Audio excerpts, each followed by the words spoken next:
तो दोस्तों कहानी की शुरुआत होती है और हमें एक कपल को दिखाया जाता है जो आपस में इंटीमेट हो रहे होते हैं। लेकिन तभी हम लड़की को देखते हैं कि जिससे पत्थर तोड़ा जाता है उस हथियार को लेकर वो लड़की के गले में भोंक देती है, जिसकी वजह से लड़की की उसी स्थिति में मौत हो जाती है। अब जांच पड़ताल के लिए हम देखते हैं कि निक और गस दोनों वहां पर पहुंचते हैं। तब वहां पहुंचने के बाद उन्हें पता चलता है कि मरने वाला शख्स एक सिंगर है। इसके अलावा उसके पास करोड़ों की संपत्ति भी है। इसके अलावा इसके पास कोई इसकी खास फैमिली भी नहीं थी। अब पुलिस को यहाँ पर जांच पड़ताल करने के बाद पता चलता है कि आखिरी रात को इसे कैथिन के साथ देखा गया था।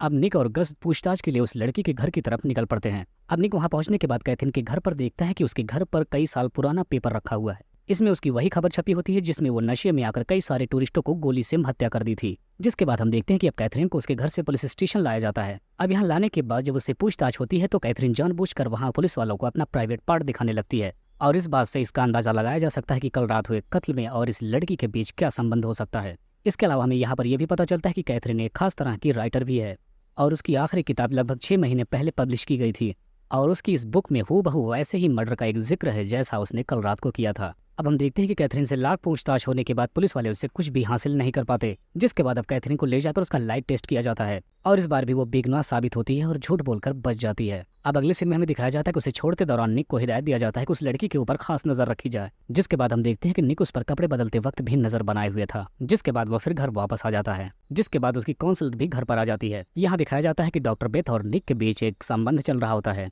जो जिस्मानी तौर पर था, लेकिन यहाँ पर हम जान पाते हैं कि निक सेक्सोफोबिया से काफी ज्यादा ग्रसित है। जिसके बाद वो डॉक्टर बेथ के साथ जबरदस्ती सब कुछ करता है और इस बात से इनका झगड़ा भी हो जाता है। इस बीच हमें पता चलता है कि कैथरीन की दोस्ती एक रेक्सी और एक बूढ़ी औरत के साथ भी है। यहाँ पर पुलिस जांच पड़ताल के दौरान पता पाती है कि रेक्सी ने अपने दोनों भाइयों की बड़ी बेरहमी से हत्या कर दी थी। इसके अलावा उस बूढ़ी औरत ने भी अपने दोनों बच्चों और अपने हस्बैंड के साथ सबकी हत्या कर दी थी। अब इतना सब कुछ पता कर लेने के बाद निक फौरन कैथरीन के घर पर पहुंचता है और वहां पर कैथरीन उसे बिना कपड़ों के दिखाई जाती है। जिसके बाद जब वो उसके घर में घुसता है तब उसे पता चलता है कि कैथरीन के डेस्क पर काफी ज्यादा न्यूज़पेपर हैं और उन सारे पेपर्स में बस उसकी ही न्यूज छपी होती हैं। जिस पर निक उससे पूछता कि आखिर तुम मेरे बारे में इतना सब कुछ क्यों जानना चाहती हो। तब उसे बताती है कि मैं एक राइटर हूँ और मेरी अगली कहानी एक कॉप के ऊपर है कि वो किस तरह से बहुत सारे टूरिस्टों की हत्या कर देता है। तब यहाँ पर निक उसे बताता है कि तुम्हारे पिछले की 2 पुस्तकें जिसमें एक बच्चा अपने माँ बाप की हत्या को दुर्घटना साबित करने की कोशिश करता है और तुमने भी अपनी माँ बाप की हत्या को दुर्घटना का नाम दिया था, तो मुझे बताओ क्या वो कत्ल तुमने सच में किया था। तब यहाँ पर कैथरीन उसे बताती है कि मैंने एक और हत्या भी की है। यहाँ पर वो बताती है कि मेरा एक बॉयफ्रेंड था जो बॉक्सर हुआ करता था, लेकिन उसकी मौत रिंग में होती है। आखिर तुम कैसे साबित कर पाओगे कि वो हत्या मैंने ही की। तब यहाँ पर निक उससे पूछता है कि तुम ये साबित कैसे कर पाओगी कि उन सारे टूरिस्टों की हत्या मैंने की थी। तो तुम्हें खुद समझ जाना चाहिए कि ना तो तुम गलत हो ना ही मैं। जिसके बाद हमें निक और कैथरीन को एक दूसरे के साथ इंटीमेट होते हुए दिखाया जाता है और इसी दौरान हम देखते हैं कि रॉक्सी भी वहां पर आ जाती है। रॉक्सी और कैथरीन के बीच लेस्बियन जैसा रिश्ता था। ये देखने के बाद रॉक्सी काफी चिढ़ जाती है कि वो किसी और मर्द के साथ ऐसा क्यों कर रही है और तभी वो मौका पाकर निक को गाड़ी के नीचे लाकर कुचल देती है। लेकिन यहाँ पर निक बच जाता है और अंततः रॉक्सी मारी जाती है। जिसके बाद रॉक्सी की मौत पर कैथरीन कहती है कि मेरी कोई भी दोस्ती किसी लड़की से ज्यादा दिन तक नहीं चली है। अब निक के पूछने के बाद कैथरीन बताती है कि मेरी एक और दोस्त हुआ करती थी और कॉलेज में मैं उसकी बहुत अच्छी दोस्त थी। जिसके बाद अचानक से उसने मेरी नकल करना शुरू कर दी, यहाँ तक कि वो मेरे जैसे बाल, मेरे जैसी ड्रेस, मेरे जैसी सैंडल भी पहनना शुरू कर देती है। यहाँ तक कि उसने मेरा नाम भी कॉपी कर लिया था। जिसके बाद मैंने उसके खिलाफ रिपोर्ट भी लिखवाई। जिसके बाद हम देखते हैं अगले सीन में निक सीधा पुलिस स्टेशन में दिखाया जाता है। जिसके बाद वो पता करता है कि क्या कैथरीन ने कभी कोई केस दर्ज करवाई थी किसी लड़की के ऊपर। तो यहाँ पर उसकी बात सच हो जाती है, उसने सच में एक रिपोर्ट दर्ज कराई थी। यहाँ पर निक को पता चलता है कि जिस लड़की के खिलाफ उसने रिपोर्ट दर्ज करवाई थी उसका नाम होवरमैन होता है।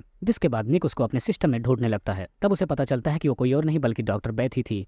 जिसके बाद अब निक पूरी तरीके से शॉक्ड हो जाता है। अब अगले सीन में हम देखते हैं कि निक फौरन डॉक्टर बेथ के घर पर पहुंचकर उससे पूछताछ शुरू कर देता है कि तुमको शुरू से ही सारी बातें पता थी। तब बेथ बताती है कि मैं सच में नहीं बताना चाहती थी क्योंकि मेरी शादी हो चुकी थी और मेरे और कैथरीन के संबंध से मेरा पति बिल्कुल खुश नहीं था। लेकिन तभी उसका कोई एक दिन आकर मर्डर कर देता है, जिसकी वजह से मैं नहीं चाहती थी कि मेरा पास्ट फिर से मेरे सामने आ जाए। जिसके बाद हम निक को अकेला देखते हैं जहाँ पर वो ये सोच रहा होता है कि आखिर कातिल कौन है। हम देखते हैं यहाँ पर वो सोच ही रहा होता तब तक वहाँ पर गस आ जाता है। यहाँ आकर वो बताता है कि कैथरीन की एक और क्लासमेट थी, उसने मुझे फोन करके एक होटल पर बुलाया है और वो फोन करके मुझे ये भी बताती है कि कॉलेज में एक प्रोफेसर भी हुआ करता था जिसका भी मर्डर हूबहू उसी तरह से हुआ था जिस तरीके से उस सिंगर का हुआ था। जिसके बाद हम देखते हैं कि निक और गस दोनों होटल के लिए फौरन निकल पड़ते हैं। जिसके बाद गस उसकी क्लासमेट से मिलने के लिए होटल के अंदर चला जाता है और निक उसका इंतजार नीचे कार में बैठकर करता है। अब हम देखते हैं कि गस लिफ्ट से ऊपर की तरफ जाता है और जैसे ही उसका दरवाजा खुलता है छत पर, उसी दौरान गस के ऊपर कोई लड़की हमला कर देती है और उसकी हत्या भी उसी बर्फ तोड़ने वाले चाकू से की जाती है। अब यहाँ निक को कोई बात पता चल जाती है जिसकी वजह से वो उसे बचाने के लिए फौरन उसकी तरफ जाता है, लेकिन उसके पहुंचने तक वो मर जाता है। लेकिन तभी वहां पर अचानक से डॉक्टर बेथ पहुंच जाती हैं, जिससे देखने के बाद निक को लगता है कि शायद कत्ल इसने ही किया है। जिसके बाद बेथ पॉकेट में हाथ डालती है